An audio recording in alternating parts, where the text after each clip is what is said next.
Hello everyone, welcome and welcome back to sketch school of art and creativity. आज की video में हम solve करने वाले हैं JEBR का प्रीवियस ईयर पेपर। देखो गाइस, अगर तुम्हें कोई भी एग्जाम क्रैक करना है तो it's very important to understand the exam pattern plus previous year questions. अगर आप प्रीवियस ईयर क्वेश्चंस नहीं सॉल्व करोगे तो आपको नहीं समझ में आएगा कि JEE में या नाटा में किस तरह के क्वेश्चंस आते हैं। इसीलिए प्रीवियस ईयर को सॉल्व करना बहुत ही ज़्यादा ज़रूरी है।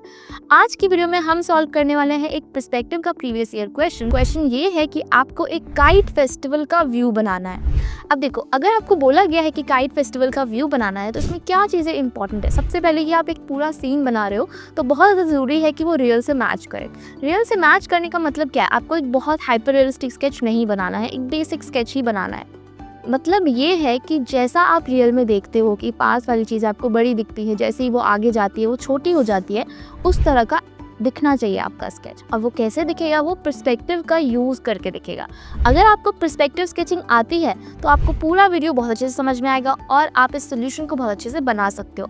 लेकिन अगर आपको पर्सपेक्टिव स्केचिंग नहीं आती है तो पहले आपको पर्सपेक्टिव स्केच सीखना पड़ेगा, ठीक है। अभी के लिए आप इस वीडियो के साथ ट्राई कर सकते हो, बट हमारे चैनल पर पर्सपेक्टिव स्केच का प्रॉपर कॉन्सेप्ट वीडियो है, वहाँ जाके आप उसे देख सकते हो, ठीक है। अभी के लिए फटाफट से स्टेशनरीज नोटबुक सब निकाल लो, हम स्टार्ट करते हैं।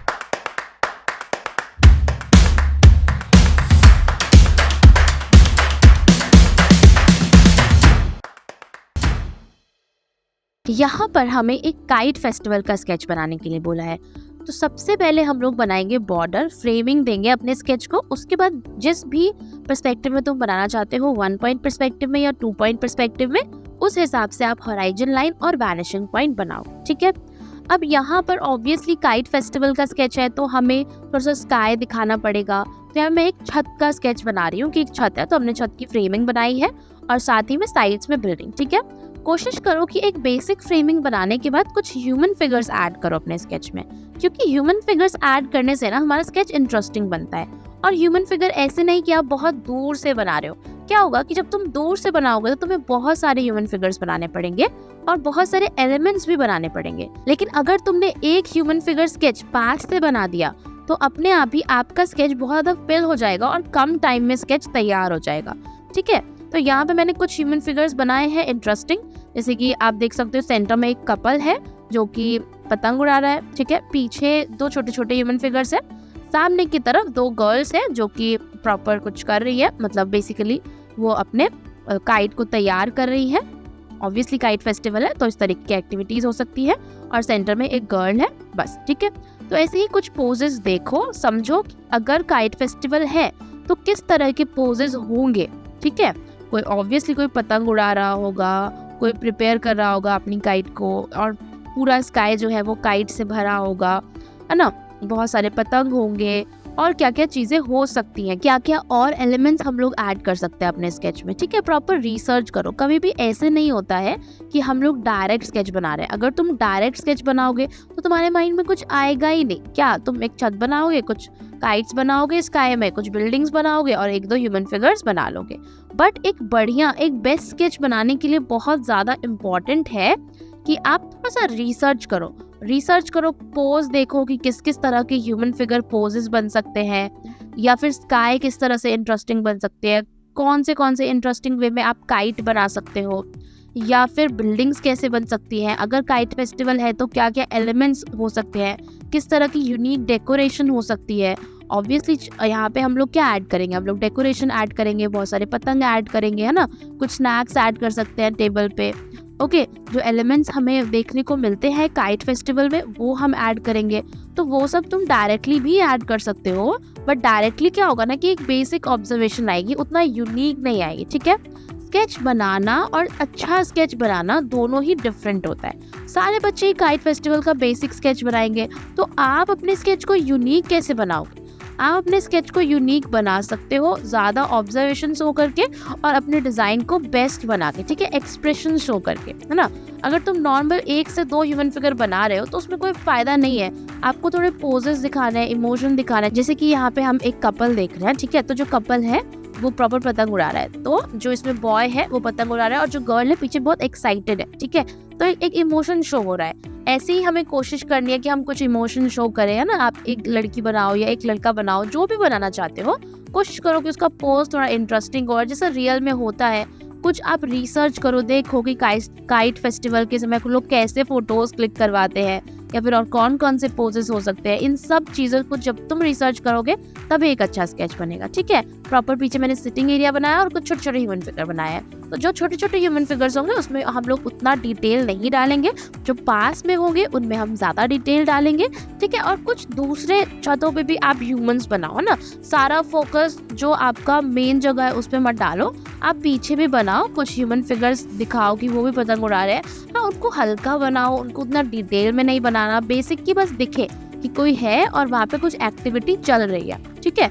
कोई है वहाँ पे, पतंग उड़ रही है या फिर स्काई में है बहुत सारी, कुछ और भी लोग हैं पीछे। तो उससे क्या होगा ना कि प्रॉपर जो व्यू है वो कैप्चर हो जाएगा काइट फेस्टिवल का। और हमें यही तो करना है, हमें क्या दिखाना है कि हम कितना ऑब्जर्व करते हैं और उस ऑब्जर्वेशन को मैं कितने अच्छे से शो कर सकती हूँ। ओके, एक अच्छे स्केच में क्या चीज़ ज़रूरी होती है? एक अच्छे स्केच में ये ज़रूरी होता है कि एक तो वो टेक्निकली करेक्ट हो, उसका स्केल एकदम ठीक हो। जैसे जितने भी ह्यूमन फिगर्स है सबकी हाइट हॉराइजन तक बनाई है हमने, है ना। बस जो सिटिंग वाले हैं उनकी नहीं बनाई है, ठीक है। जो बिल्डिंग हाइट है उन सबको भी हमने हॉराइजन से कंपेयर किया है ना।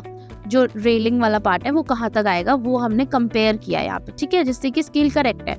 उसके अलावा जो ऑब्जर्वेशन है वो तो मैंने तुम्हें बताया ही किस तरीके से अच्छी ऑब्जर्वेशन, और लास्ट में आता है प्रेजेंटेशन, ठीक है। तो प्रेजेंटेशन का एक बहुत इंपॉर्टेंट पार्ट होता है कि आप कितने अच्छे से मेन एलिमेंट्स पे एम्फेसिस क्रिएट कर रहे हो। अब इस स्केच में मेरा मेन एलिमेंट क्या है? मेन एलिमेंट ये कपल मैं बोल सकती हूँ, जो भी मैं दिखाना चाहती हूँ वो मेरे ऊपर है कि मैं किसको मेन एलिमेंट मान रही हूँ, मैं क्या चाहती हूँ कि जिसपे जो व्यूअर हो उसकी सबसे पहले नजर पड़े, वो मेरा मेन एलिमेंट है और उस पर हम एम्फेसिस क्रिएट करेंगे।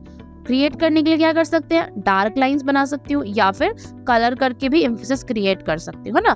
प्रॉपर प्रैक्टिस करो अपने पर्सपेक्टिव स्केच की, कोशिश करो कि करेक्शंस करवाओ, क्योंकि पर्सपेक्टिव स्केच एक बार में बिल्कुल भी अच्छे नहीं बनते हैं, है ना। जब तक करेक्शन नहीं करवाओगे तब तक अच्छे नहीं बनेंगे। बहुत सारे स्टूडेंट्स ऐसे होते हैं जो सोचते तो बहुत अच्छा है लेकिन प्रेजेंट हो ही नहीं पाता है ना, कुछ टेक्निकल एरर हो जाता है।